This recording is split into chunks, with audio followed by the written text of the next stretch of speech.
काला जादू, जिसके बारे में हमने बहुत कुछ सुन रखा है कि ये कितना भयानक है। कुछ लोग तो यहाँ तक कहते हैं कि इससे आप अपने दूर बैठे दुश्मन को भी मार सकते हैं। चलिए आज इसी से जुड़ी एक कहानी देखते हैं। शहर के सिटी क्लब में शहर का मशहूर आर्किटेक्ट थान अपने दोस्तों के साथ बैठा था, जिसकी नजर नीला टॉप पहनी बूम पर पड़ती है। कई महीनों बाद थान अपने हाउस बीच पर तड़फ तड़फ कर मरता है। उसी रात सिबा हाउस में, जिसमें थान का पूरा परिवार रहता था, थान का छोटा बेटा अपनी दोस्त को गोली मारकर मार देता है। फिर वो अपनी छोटी बहन को मारकर खुद भी सुसाइड कर लेता है। थान की बीवी की मौत भी हार्ट अटैक से हो जाती है। घर से दूर थान का बड़ा बेटा भी अपने आप तड़फ तड़फ कर मरता है। पूरा शहर इस घटना से दहल जाता है कि कैसे एक ही रात में पूरा परिवार खत्म हो गया। अगले दिन एक दुकान के बाहर बूम आती है। फिर वो दुकान के अंदरूनी हिस्से में आती है,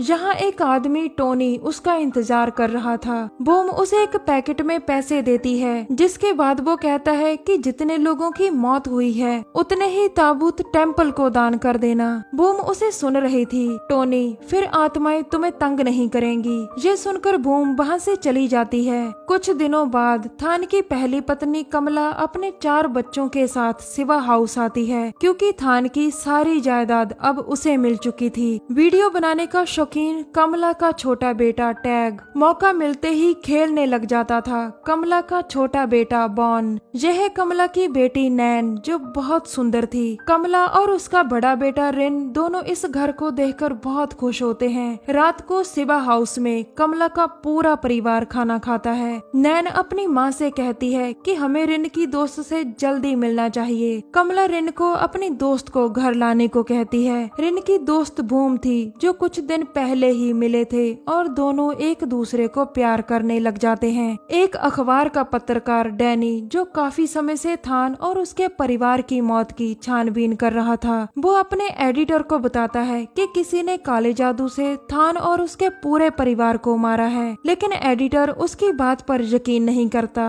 अब डैनी की नजरें सिवा हाउस में आए नए परिवार पर थी। अगले दिन नैन अपनी दोस्त के साथ एक मॉल में थी। अचानक डैनी आकर उससे टकराता है। डैनी नीचे गिरा नैन का सामान उठाता है, जो उसका आईडी कार्ड था। डैनी को उसका कार्ड देखकर लगता है कि शायद इसे कहीं देखा है। कुछ दिन बाद बूम दुल्हन बनकर सिवा हाउस में आती है, जिसकी शादी रिन से हो चुकी थी। एक रात टोनी किसी लाश के मुंह में कुछ डालता है, फिर वो लाश के मुंह में सांप डालता है और काला जादू करता है। उधर सिवा हाउस में अचानक टैग की तबीयत खराब हो जाती है। उसे हॉस्पिटल में लाया जाता है, लेकिन सबको लगता है कि शायद टैग ने कुछ उल्टा सीधा खा लिया होगा। कुछ देर बाद पूरा परिवार हॉस्पिटल से घर चला जाता है और टैग के पास उसकी बहन नैन रुकती है। अचानक कमरे की लाइट खराब हो जाती है और नैन मदद के लिए बाहर चली जाती है। नैन अभी बाहर आई ही थी कि तभी उसे टैग के कमरे से कोई आवाज सुनाई देती है। वो टैग के कमरे में वापस आती है और जोरों से चिल्लाती है। सामने नजारा ही बहुत डरावना था। पूरे कमरे में सांप ही सांप भरे पड़े थे, जो मरे हुए टैग के मुंह से निकल रहे थे। कमला का पूरा परिवार टैग की मौत से बहुत दुखी था। फिर एक दिन डैनी आकर नैन को मिलता है, जो उससे अकेले में बात करना चाहता था। डैनी, तुम सभी खतरे में हो। नैन ये सुनकर हैरान होती है। डैनी, शायद मैं तुम्हारी मदद कर सकता हूँ। नैन चुप रहती है और डैनी वहाँ से चला जाता है। अगले दिन डैनी के घर में नैन थी। डैनी, काले जादू का इस्तेमाल।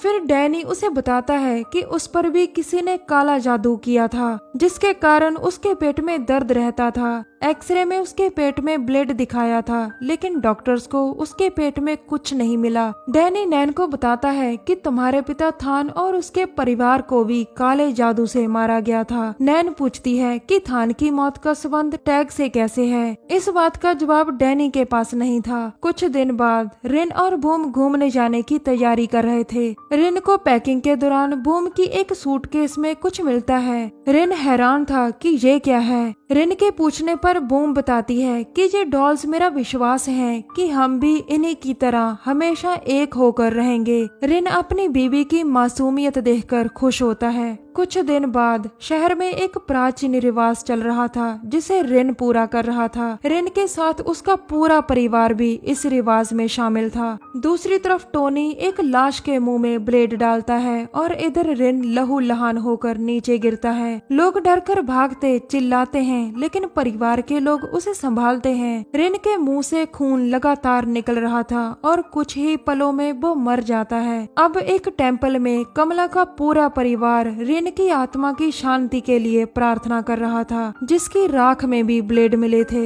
नैन को अब यकीन हो चुका था कि रिन को काले जादू से ही मारा गया है। फिर एक रात कमला की फोटो जलाई जाती है और टोनी काला जादू करता है। शिवा हाउस में कमला को लगता है कि उसके दोनों बेटे उसकी गोद में हैं। फिर उसे कोई आहट सुनाई देती है। कमला को अब घर में भूत दिखने लगते हैं। उसे घर में एक सफेद लड़की का भूत भी दिखता है। अगले दिन बूम और नैन कमला का ख्याल रख रही थी, जिसे तेज बुखार हो गया था। अचानक कमला उठकर भागने की कोशिश करती है, लेकिन बूम और नैन उसे पकड़ लेती हैं। रात को डैनी अपने कमरे में था। उसे लगता है कि इन मौतों के पीछे घर का ही कोई सदस्य होगा। अगले दिन बूम घर से निकलती है और अपनी गाड़ी से बाहर जाती है। डैनी उस पर नजर रखे हुए था।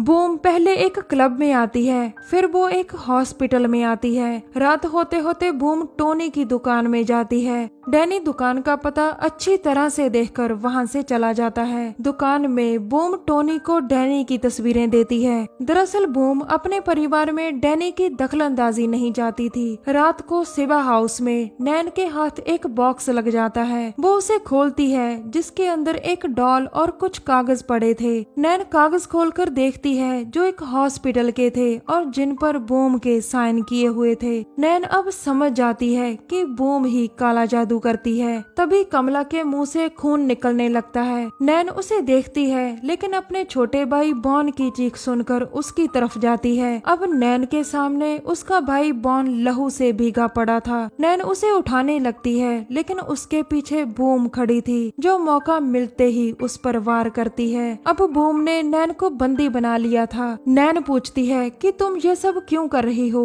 बूम बताती है कि तुम्हारे पिता थान ने मुझे अपने प्यार के जाल में फंसाया था। जब बूम प्रेग्नेंट हो जाती है तो थान उसे पैसे देकर कहीं दूर जाने को कहता है। इसीलिए बूम ने थान और उसके परिवार से बदला लिया था। आगे नैन पूछती है कि तुम हमें क्यों मारना चाहती हो। तब बूम बताती है कि मैं थान की जायदाद चाहती हूँ, जो तुम लोगों के बाद ही मुझे मिलेगी। सब कुछ जानकर नैन मौका देखकर बूम पर हमला करती है, जिससे बूम बेहोश हो जाती है। कुछ देर बाद डैनी घर में आकर सभी को संभालता है। अगले दिन हॉस्पिटल में पूरे परिवार का इलाज चल रहा था। नैन बॉन के कमरे में आती है, जो वहाँ से गायब था। दूसरी तरफ टोनी फिर से परिवार पर काला जादू करता है। उधर नैन भागकर बाहर आती है और उसकी नजर बॉन पर पड़ती है, जो पास की ही एक बिल्डिंग साइट पर था। नैन बॉन को ढूंढ ही रही थी कि तभी उसके सामने उसकी माँ आ जाती है, जिसे बूम यहाँ लेकर आई थी। नैन अपनी माँ को देखकर हैरान होती है। अब कमला के हाथ में गन देकर बूम एक तरफ जाती है। कमला गोली चलाती है, लेकिन नैन बच जाती है। कमला धीरे धीरे आगे बढ़ती है। नैन उसे रुकने को कहती है, लेकिन कमला पर तो टोनी ने काला जादू कर रखा था।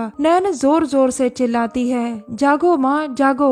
और तभी कमला जैसे नींद से जाग चुकी हो। नैन की हालत देखकर वो खुद को ही गोली मार लेती है। नैन अब बॉन को बचाने भागती है, जिसे सफेद भूत एक तरफ ले जा रहा था। दूसरी तरफ डैनी टोनी की दुकान में आता है, जो काला जादू करने ही वाला था। डैनी ये देखकर उसे गोलियां मारता है। अचानक टोनी के वहां रखी एक डॉल को आग लग जाती है, जिसके बाद डैनी को भी अपने आप आग लग जाती है। दरअसल बूम के कहने पर अब टोनी डैनी पर भी काला जादू करने वाला था और ये डॉल डैनी के लिए ही थी। उधर नैन अपने भाई बॉन के पास पहुंच ही जाती है, लेकिन बूम उस पर हमला करती है। नैन उसे कहती है कि मुझे छोड़ दो, मैं तुम्हें सारे पैसे दे दूंगी। लेकिन बूम कहती है कि तुम्हारे और बॉन के बाद सारा पैसा मेरा ही हो जाएगा, क्योंकि मैं तुम्हारे बड़े भाई रिन की वाइफ हूँ। अब बूम उसे मारने ही वाली थी, लेकिन नैन उसे एक तरफ फेंकती है। अब बूम हवा में झूल रही थी और फिर नीचे गिरकर मर जाती है। आखिर में नैन अपने भाई बॉन को बचा लेती है। दोस्तों, कुछ लोग न्याय ना मिलने के कारण गलत रास्तों पर चल पड़ते हैं, जो सरासर गलत है, क्योंकि अगर इंसान एक बार गलत रास्तों पर चल पड़े तो वो आगे ही बढ़ता जाता है। काश बूम गलत रास्ता ना पकड़ती। हमारी वीडियो देखने के लिए धन्यवाद। प्लीज हमारे चैनल को जरूर सब्सक्राइब करें।